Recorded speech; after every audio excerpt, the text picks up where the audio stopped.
Chapter 5. The Cry in the Corridor. At first, each day which passed by for Mary Lennox was exactly like the others. Every morning she awoke in her tapestried room and found Martha kneeling upon the hearth building her fire.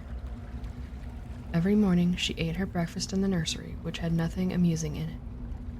And after each breakfast she gazed out of the window across to the huge moor, which seemed to spread out on all sides and climb up to the sky, and after she had stared for a while, she realized that if she did not go out, she would have to stay in and do nothing, and so she went out.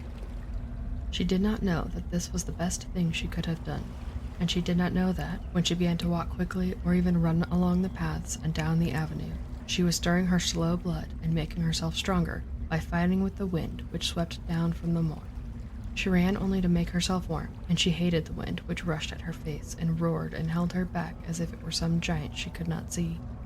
But the big breaths of rough, fresh air blown over the heather filled her lungs with something which was good for her whole thin body and whipped some red color into her cheeks and brightened her dull eyes when she did not know anything about it.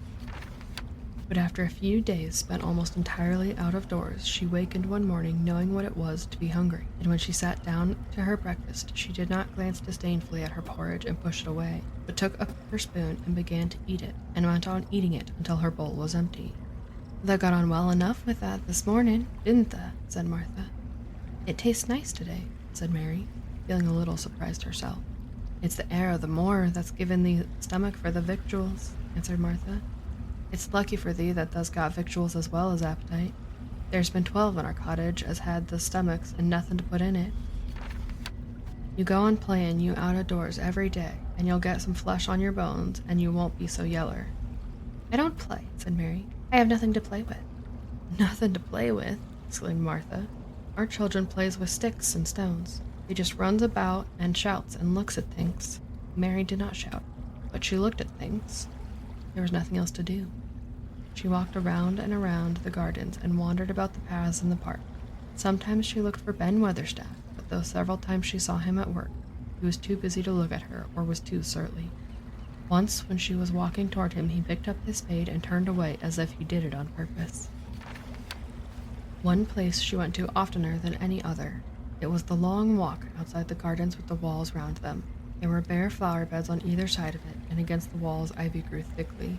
There was one part of the wall where the creeping part had been neglected. The rest of it had been clipped and made to look neat, but at this lower end of the walk it had not been trimmed at all. A few days after she had talked to Ben Weatherstaff, Mary stopped to notice this and wondered why it was so. She had just paused and was looking up at a long spray of ivy swinging in the wind when she saw a gleam of scarlet and heard a brilliant chirp, and there, on the top of the wall, perched Ben Weatherstaff's robin redbreast, tilting forward to look at her with his small head on one side. "Oh," she cried, "is it you? Is it you?" And it did not seem at all queer to her that she spoke to him as if she were sure that he would understand and answer her. He did answer. He twittered and chirped and hopped along the wall as if he were telling her all sorts of things. It seemed to Mistress Mary as if she understood him too, though he was not speaking in words. It was as if he said, "Good morning. Isn't the wind nice? Isn't the sun nice? Isn't everything nice? Let us both chirp and hop and twitter. Come on, come on." Mary began to laugh, and as he hopped and took little flights along the wall, she ran after him. Poor little, thin, sallow, ugly Mary. She actually looked almost pretty for a moment. I like you, she cried, pattering down the walk, and she chirped and tried to whistle, which last she did not know how to do in the least. But the robin seemed to be quite satisfied, and chirped and whistled back at her. At last he spread his wings and made a darting flight to the top of a tree, where he perched and sang loudly. That reminded Mary of the first time she had seen him. He had been swinging on a treetop then, and she had been standing in the orchard. Now she was on the other side of the orchard and standing in the path outside a wall, much lower down, and there was the same tree inside. "It's in the garden no one can get into," she said to herself. "It's the garden without a door. He lives in there. Oh, I wish I could see what it was like." She ran up the walk to the green door she had entered the first morning. Then she ran down the path through the other door and then into the orchard, and when she stood and looked up, there was the tree on the other side of the wall, and there was the robin just finishing his song and beginning to preen his feathers with his beak. "It is the garden," she said. "I'm sure it is." She walked round and looked closely at the side of the orchard wall, but she only found what she had found before, and there was no door in it.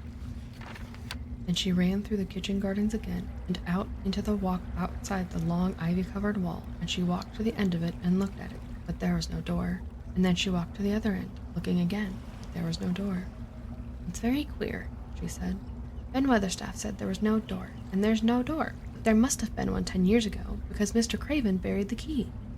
This gave her so much to think of that she began to be quite interested and feel that she was not sorry that she had come to Misselthwaite Manor. In India, she had always felt hot and too languid to care much about anything. The fact was that the fresh wind from the moor had begun to blow the cobwebs out of her young brain and to waken her up a little. She stayed out of doors nearly all day, and when she sat down to her supper at night, she felt hungry and drowsy and comfortable. She did not feel cross when Martha chattered away. She felt as if she rather liked to hear her, and at last she thought she would ask her a question. She asked it after she had finished her supper and had sat down on the hearth rug before the fire. "Why did Mr. Craven hate the garden?" she said. She had made Martha stay with her, and Martha had not objected at all.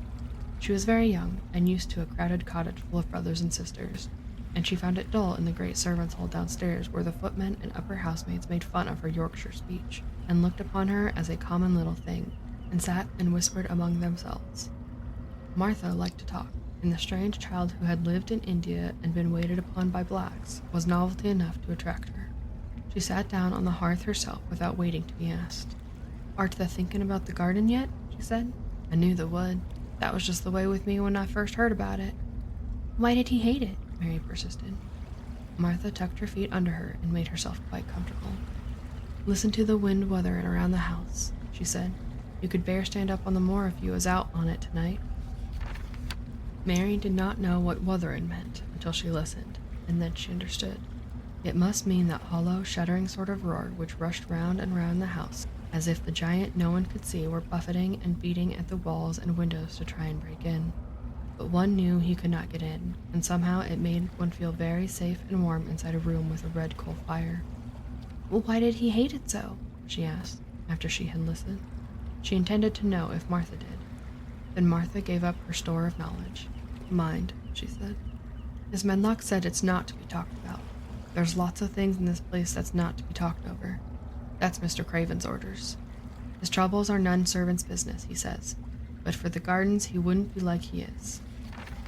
It was Miss Craven's garden that she had made when first they were married, and she just loved it, and they used to tend the flowers themselves, and none of the gardeners was ever let to go in.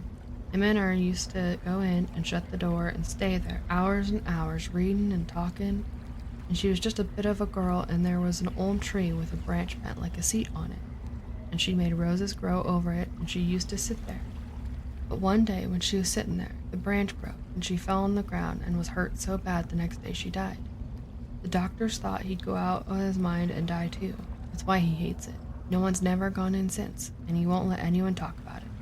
Marian did not ask any more questions. She looked at the red fire and listened to the wind wuthering. It seemed to be wuthering louder than ever. At the moment, a very good thing was happening to her. 4 good things had happened to her, in fact. Since she came to Misselthwaite Manor, she had felt as if she had understood a robin, and that he had understood her. She had run in the wind until her blood had grown warm. She had been healthily hungry for the first time in her life, and she had found out what it was to be sorry for someone. But as she was listening to the wind, she began to listen to something else. She did not know what it was, because at first she could scarcely distinguish it from the wind itself. It was a curious sound. It seemed almost as if a child were crying somewhere. Sometimes the wind sounded rather like a child crying, but presently Mistress Mary felt quite sure the sound was inside the house, not outside it. It was far away, but it was inside. She turned round and looked at Martha. "Do you hear anyone crying?" she said. Martha suddenly looked confused. "No," she answered. "It's the wind. Sometimes it sounds like as if someone was lost on the moor and wailing. It's got all sorts of sounds." "But listen," said Mary. "It's in the house, down one of those long corridors." At that very moment, a door must have been opened somewhere downstairs, for a great rushing draught blew along the passage, and the door of the room they sat in was blown open with a crash, and as they both jumped to their feet, the light was blown out, and the crying sound was swept down the far corridor, so it was to be heard more plainly than ever. "There," said Mary. "I told you so. It is someone crying. It isn't a grown-up person." Martha ran and shut the door and turned the key, But before she did it, they both heard the sound of a door in some far passage shutting with a bang, and then everything was quiet, for even the wind ceased wuthering for a few moments. "It was the wind," said Martha stubbornly, "and if it wasn't, it was little Betty Buttersworth, the scullery maid. She's had a toothache all day." But something troubled and awkward in her manner made Mistress Mary stare hard at her. She did not believe she was speaking the truth.